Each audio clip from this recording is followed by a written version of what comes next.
Remember the last part where I talked about Mos Def and how there is another rapper who is even better?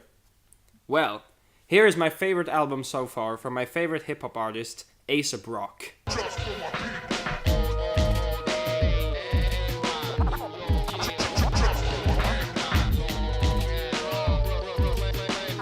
Bazooka Tooth is an interesting beast even in the realm of abstract hip-hop. The beats are all really unique, and they are actually rarely based on the standard breakbeat-based kick-snare combos. On this album you often hear rhythm sections that are completely unique to hip-hop. A great example of this is the track you're hearing right now, NY Electric, which is a track where the rhythm and the Middle Eastern flavored beat makes for one of the best songs on the album. But the man who truly makes this album is the incredible A$AP Rock. His flow is unlike anything I've ever heard, and throughout listening to this album I remember wanting to hear more of his magnificent flow and voice. His lyricism is also off the charts. In the greatest Pac-Man victory in history, he has an entire verse where the words begin with L, S, and D in order throughout the entire verse. Lazy summer days, like some decrepit land shark, dumb luck squad dog, lurk sticker diluted. Last 30 domino leans included. Don't let stupid delusions lessen super duty labor students, dragnet lifer solutions. Daddy loved sloppy dimension like son-daughter links, such determinated leopards. Successfully disheveled, little soldiers developed like serpents despite life sentence, stuck in lemmings. Some don't like sobriety's dirty lenses, some do. Let sleeping dogs lie still, don't look so damn lackluster. Suck the feet, lump sum damage, load, sample, delete. Late show, Dave Letterman, shitty diner, lips like Dutch. Low self-discipline leader, see dead lung self-destruct. Like sucks, dickhead. Lost Summers display laminate showcasing divinity live. System definitive, liturgy soaked, the pick lowly, spectacular delight. Wow, what kind of LSD you like? I mean, there is lyrical brilliance, and then there's shit like this. Ace is one of those rappers that I cannot comprehend how brilliant they truly are. Listening to this album was one of the best times I've had listening to music. I found myself laughing repeatedly because of how insane the music truly was. And funnily enough, even though this is my favorite album from my favorite rapper, it is not my favorite album in hip-hop. But it is good enough to basically melt your brain, and that is a feeling that you want to experience. Radio, check, video, check, this is how the city folk and more people connect. Somebody warp the message, try to pass it to the next. Not a perforated counties figured out.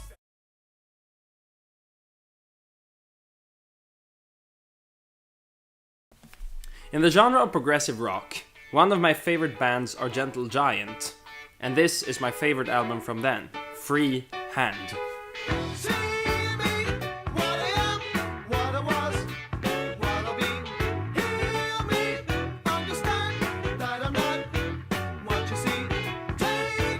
If there's one thing that defines this album, that would be consistency. This is the most consistent collection of songs I've heard from Gentle Giant so far. Sure, Octopus had some standout tracks, but on this album, even the tracks that don't stand out are great tunes. The opening tune, Just the Same, is a great example of how Gentle Giant takes material that sounds almost poppy and distorts it to something a lot more interesting. And this is the case with all the songs on this album, but especially for the title track. This tune just has an incredible groove, and it also features some incredibly unconventional melodies. I just love the piano's role in this tune and throughout this entire album. This album is the sound of some amazing musical ideas executed in an unconventional way. You just gotta listen to this amazing record, really. Where's where he's staying, nowhere he knows. A place where nobody cares where he's straying or where he goes. To find no one in particular.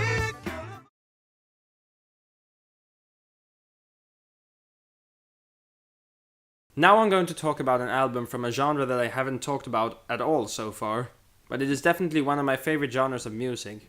The genre I'm talking about is grindcore, and what better way to start a discussion about grindcore than to talk about an album by one of the biggest groups in this genre.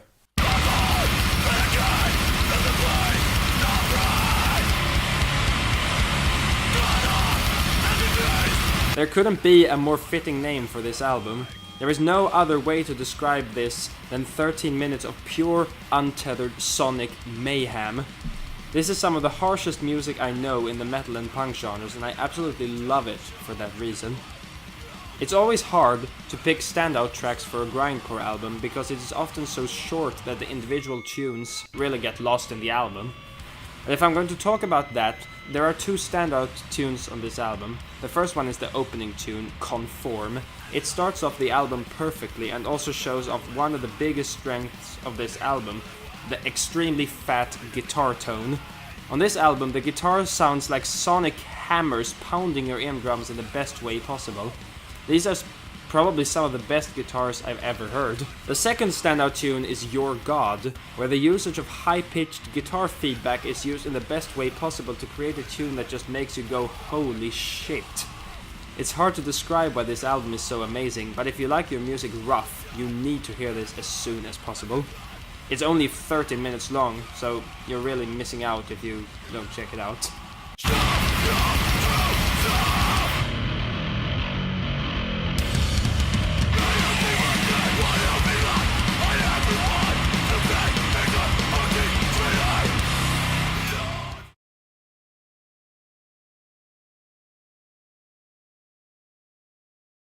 And now, let's talk jazz.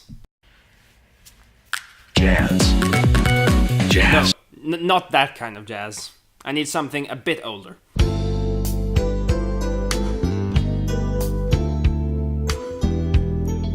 No.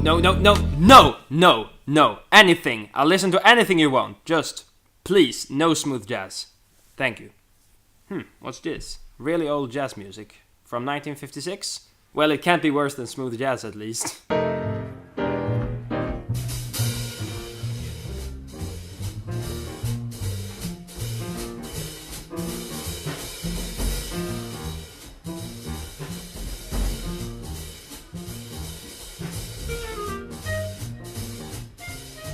Jazz is a genre of music that I'm very undereducated about.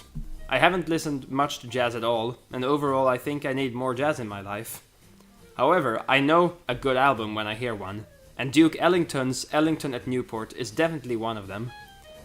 Now I will start this segment off by giving you a little history lesson. This album was originally made as a live album based on Duke Ellington and his orchestra playing live at the Newport Jazz Festival back in 1956. However, after this album was released, it was also revealed that it wasn't really a live album, as some things had gone wrong during the recording. The Duke decided to re-record these sections in the studio as a result, and that was the album that was released. With modern technology and some miraculous digging through old material, a second version of this album was released in 1999, which came to be known as the complete version because it actually contained the entire concert and not just the parts that Duke decided to release back in 1956. And that is the version I'll be talking about.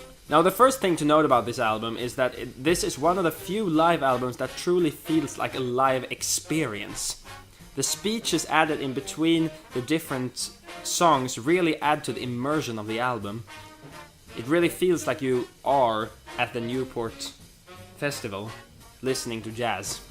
It is also worth mentioning that this album contains some of the most dangerously groovy jazz that I've ever heard. I remember listening to this on the bus, which is the place where I usually listen to music, and I remember that I simply couldn't sit still. I just had to nod rhythmically and stamp my feet in the ground. This is a feeling that few jazz albums so far have given me, and it's something that I truly value in music.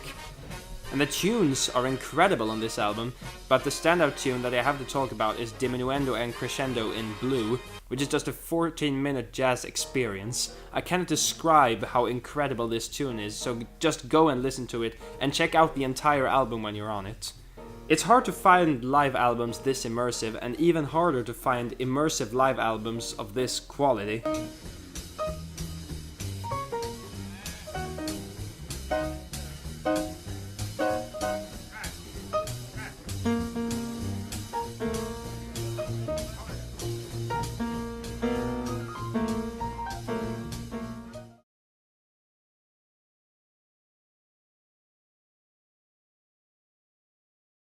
And from talking about the first jazz album on this list, it's time to talk about the first out of many albums on this list that are from my home country, Sweden. And the first Swedish band I'll be talking about is Samla Mama.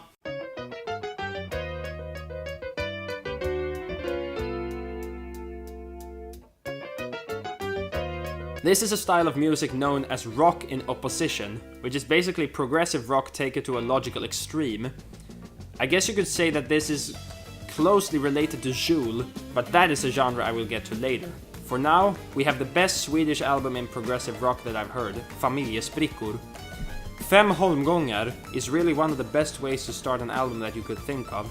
This is one of the most insanely groovy avant-garde yet incredibly catchy prog songs that I've heard.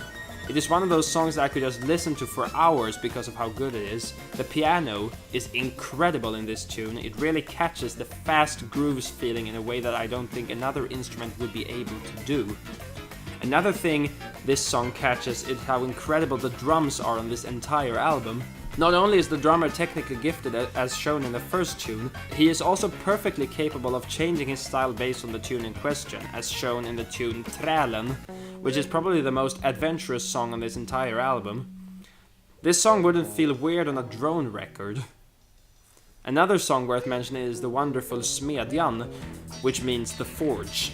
It literally sounds like a forge through the incredible distorted piano, and it also contains some wondrous harmonies in this part in particular.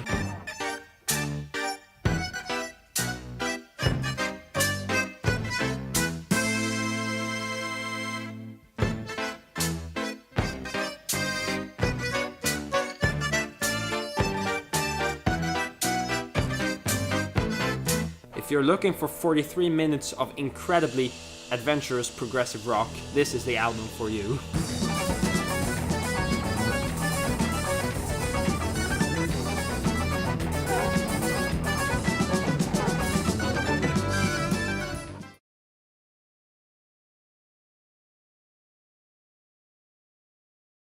And now for an album that I never thought I would like. The Mars Volta's wonderful Francis the Mute.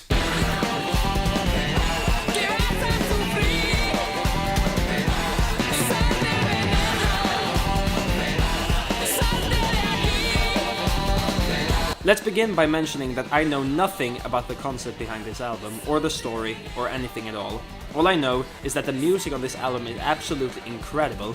Stellar musicianship accompanying some absolutely stellar melodic progressive rock. One thing that I find interesting about this album is that I find it very similar to modern post-hardcore in the way it sounds. I remember listening to The Robot with the Human Hair Part 2.5 by Dance Gavin Dance immediately after having heard a song from this one, and the similarity was uncanny. One thing that this record does to differentiate itself from this sound is using industrial-ish interludes between the different tunes, which is something I really like as a big fan of industrial. When it comes to the different tunes on this album, there is one that is such a standout that it blows the rest of the album out of the water, and that is the incredible 32-minute long Cassandra Gemini. This tune is just 32 minutes of some of the sickest jams I've ever heard. There are so many incredible moments on this tune, and they are all tied together so well by the incredible drumming and the wonderful guitar tone.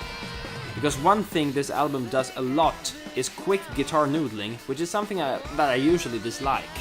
But in this case, the solo guitar is heavily distorted, which makes the noodling sound amazing. I don't understand how they did it, but the Mars Volta turned one of my least favorite traits of guitarism into something incredible. Francis the Mute is every bit as amazing as everyone says, and what better way to demonstrate that than to play the most incredible part of the entire album as the outro. Now there's no light in the darkness of your furnace region. Now there's no light in the darkness of your furnace region. Now there's no light in the darkness of...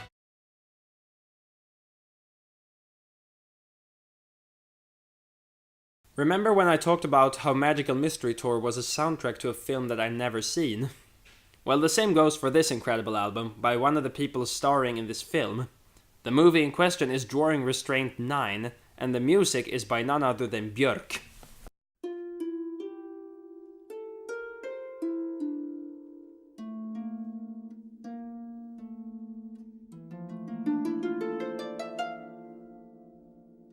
The music for Drawing Restraint 9 is definitely some of the strangest music that Björk has ever made. Not only is the music strange, drawing inspiration from avant-garde as much as No, a Japanese musical drama, on one of the tunes, but I'll get to that tune later as it sticks out even more than the rest of the album. What this album has in common with many other albums that I like is that it is a collection of experimental ideas executed really well. Pearl is not a conventional tune in any way, shape or form, but is executed so well that it really gives off a cold feeling to me. And most of the tunes are really different too. The album is really varied. Tunes like Hunter Vessel gives off a really terrifying feeling, while Shimenawa, the tune afterwards, is very soft and calm. You cannot really talk about this album without mentioning the black sheep among the other black sheep, the really strange tune Holographic Entry Point. Because this is more avant-garde than anything I've heard before from Björk, and one of her most intense tunes, even though it doesn't contain any drums or instruments. To someone who doesn't speak the language, this entire tune just sounds like gibberish, but I suppose the experience becomes a lot more immersive if you understand the lyrics. It's worth mentioning that Björk doesn't really sing a lot on this record, so if you came expecting that, you will be disappointed. What you have instead is a really good collection of some of the most forward-thinking material Björk has ever released. And what more could you ask for, really?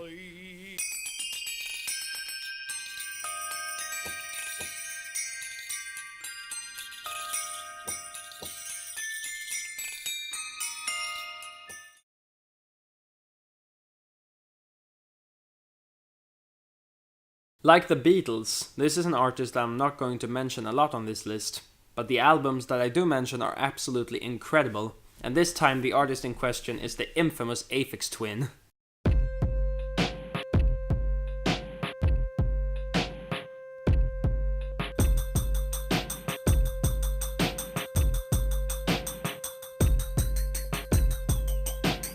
Richard D. James is an extremely prolific artist, having released many albums on different aliases, but his most famous one is definitely Afix Twin. This is his third album under this name, and it is a solid collection of tunes that really show Richard's different talents in a good way. From the first tune, Acrid Avid Jam Shred, you realize two very important things. That Afix Twin was a master of creating electronic beats long before modern EDM came around. And that he's a master of creating melodies. The melodies start off by emitting a certain feeling, but as he adds more, that feeling quickly changes even though he has technically just added stuff. This is something that a lot of his songs have in common with each other, and that can also be heard on tunes like Untethered, although that tune sounds pretty dark throughout its entire runtime. Another really good tune is Ventolin, which at first makes you think that you have a tinnitus, but then an entire tune starts building around that sound and the distortion of that sound. This tune sounds amazing and is definitely a highlight of this album. The biggest highlight comes in the form of Alberto Balsam though, which may be the most memorable song Richard has ever created, except for maybe Window Licker. This is a beautiful melodic tune contrasted perfectly by the metallic drums, and it's really the best example to show people who doubt Afix Twin's music making ability. There is an Afix Twin album that I like more than this, but this album is an incredible journey inside the mind of Richard David James.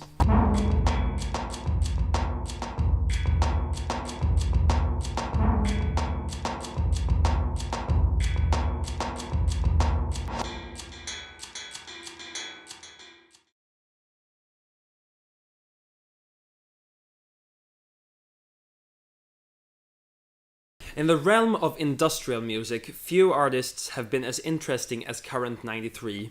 It's probably one of the more weird bands I know, and I can go into huge detail as to why that is. I'm not gonna do that though. Instead, I'm going to talk about an album that showcases at least a bit of that weirdness.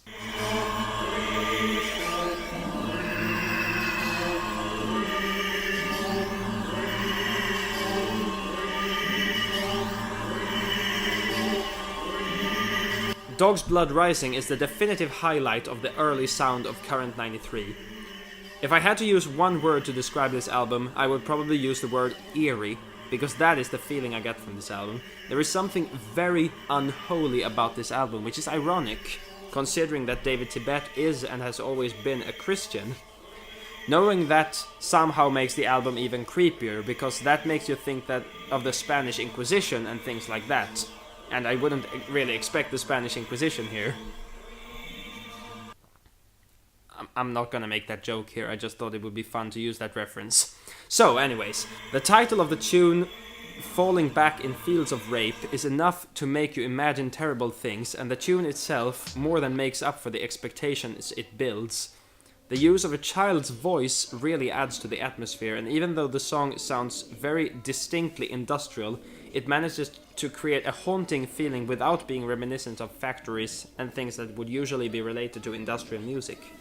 The second centerpiece of this album is the almost 14-minute long Rayo no Terasu, Jesus Wept.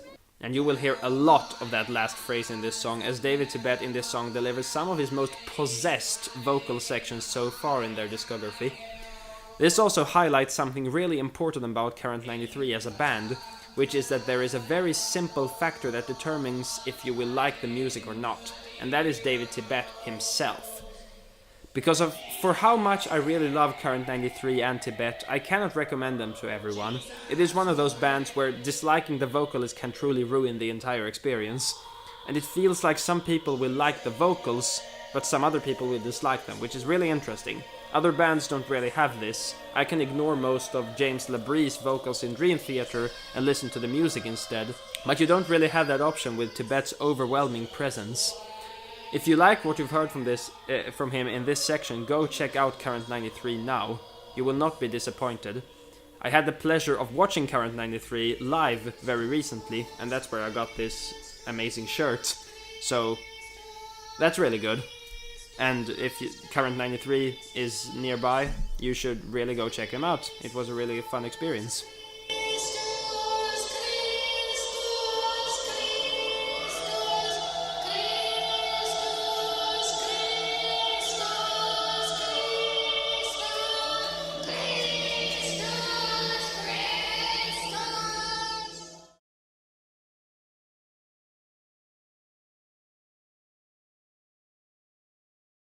Amongst the different kinds of music that I like, video game music is one of them.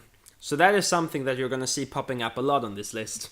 And the first soundtrack for a video game on this list is from the famous indie game Undertale.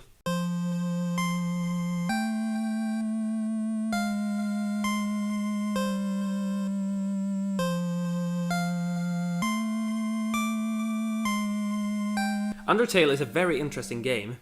It has many obvious parallels to another interesting game, Earthbound, but the difference is that Undertale is pretty damn creepy. And this is perfectly reflected in the soundtrack. Almost every single tune seems to have a dark undertone, which makes the entire soundtrack fall deep into the uncanny valley, where it sounds sort of normal, but something is off just enough to creep you out. Take one of the best tunes from the early game, for example, Snowy. The melody and chords in this tune are pretty happy, but they soon turn into a different emotion altogether as soon as the first 4 bars are over. It gives the tune an almost melancholic feeling, although in a way that is a lot more creepy. Most of the tunes on this album have this feeling to them, but in some parts of the game, the hiding of this darkness is completely removed, resulting in some amazing tunes. Here We Are is a great example of this. One thing that I love about this tune is that the chord progression is taken from the theme song of a character related to the area that this song is playing in. And when the piano comes in, this song just becomes straight up awesome to listen to. I could just listen to those 4 bars on repeat an entire afternoon. That's how amazing it is. My favorite tune from this soundtrack, however, is actually 2 tunes, so technically I'm cheating, but I'm really not, because these 2 have to be played together. And they are Your Best Nightmare and Finale. When listening to these tunes in order, you start by discovering something that is very out of place for a game so based around chiptune sounds, which is the inclusion of the almond break. Yeah, you heard me correctly, an almond break within an indie video game with a chiptune soundtrack. The song only gets better though. There's some great varied sections throughout the song. It really hits its peak when Finale begins playing though, as it takes the leitmotif that was playing throughout Your Best Nightmare and puts an entirely different spin to it. Now the tune is hopeful and filled with epicness and feels. I swear the last moments of this tune is about as goosebump inducing as video game music ever gets. These are the sort of tunes I live to hear. Thankfully it has an entire soundtrack behind it that is great too. I'm actually surprised that this isn't higher on this list. But I guess that means you have a lot of amazing albums to check out, and what better way to start that than to play through this incredible game and listen to the soundtrack where it fits the best.